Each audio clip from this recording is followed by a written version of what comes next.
Bonjour et bienvenue.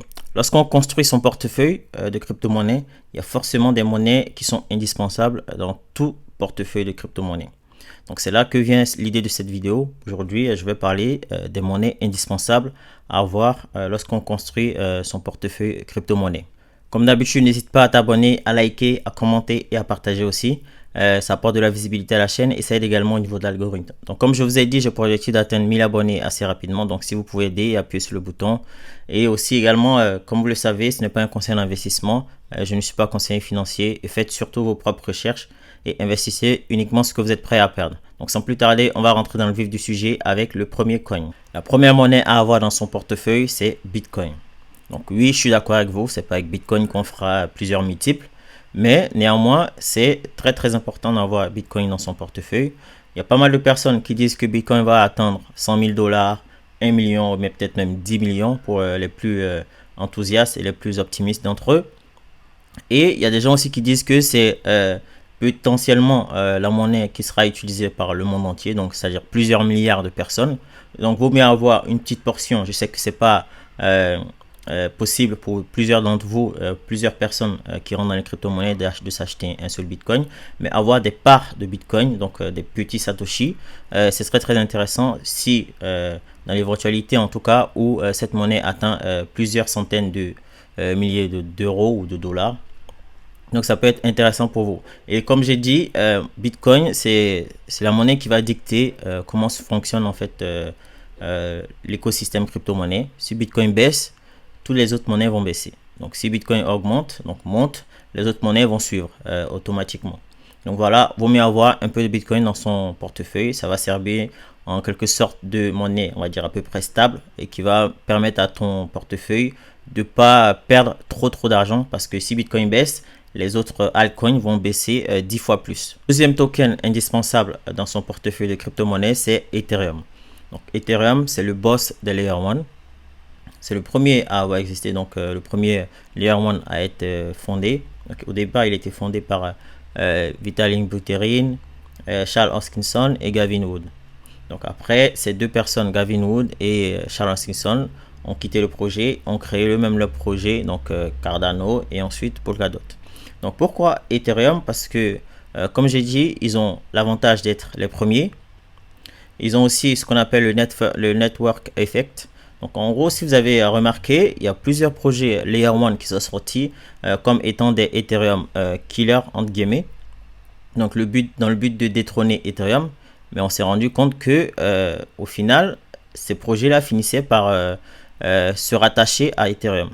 Donc là, ça veut dire qu'ils n'ont pas réussi dans la mission de détourner Ethereum. Donc, ce qu'ils font, c'est qu'ils vont se rattacher au réseau Ethereum. Il y a pas mal de personnes qui pensent que Ethereum va atteindre 10 000 $, voire même 15 000 $ au prochain bull run. Si c'est vraiment le cas, je préfère en avoir un ou deux dans mon portefeuille. Donc voilà pourquoi Ethereum, c'est indispensable dans un portefeuille de crypto-monnaie. Le troisième token indispensable dans son portefeuille de crypto-monnaie, c'est Polygon Matic, le Layer 2, qui a pour objectif de rendre Ethereum plus scalable. Donc récemment, ils ont lancé leur Polygon ZK EVM, mais également aussi actuellement, ils sont en train de transitionner vers Polygon 2.0.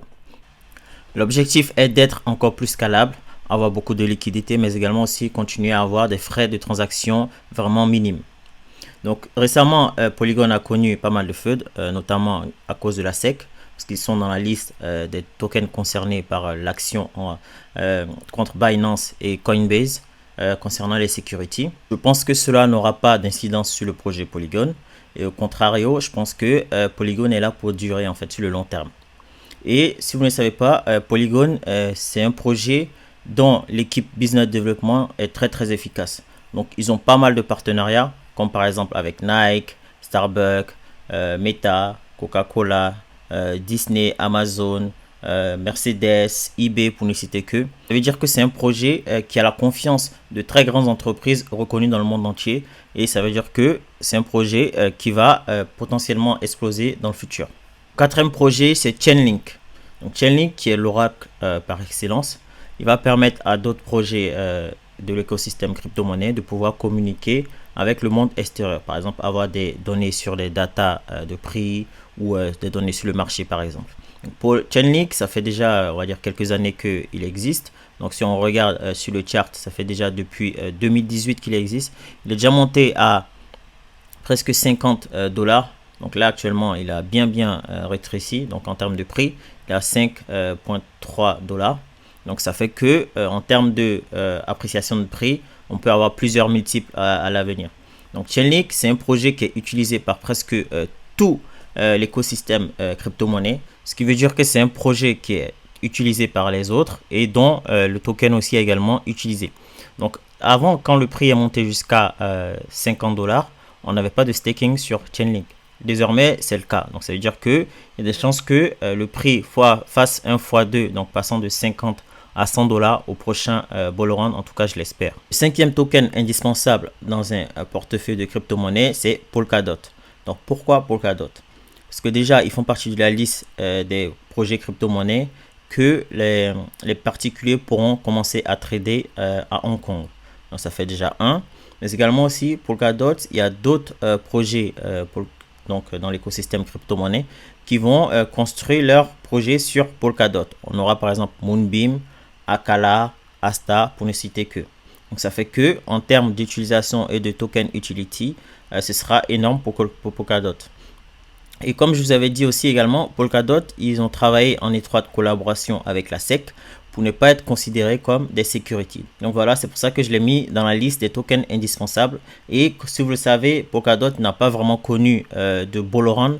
Le sixième et dernier token indispensable dans tout portefeuille de crypto-monnaie, c'est Immutable X. Donc pourquoi? Parce qu'il va toucher donc, tout ce qui est écosystème gaming, NFT, etc. Donc c'est un layer 2 qui va permettre à d'autres projets gaming de pouvoir se développer. Donc on a pas mal de projets qui développent leurs jeux sur Immutable X, comme par exemple, comme vous pouvez le voir en dessous de leur page internet, on a Illuvium, Guild of Guardians, God Unchained, pour ne citer que.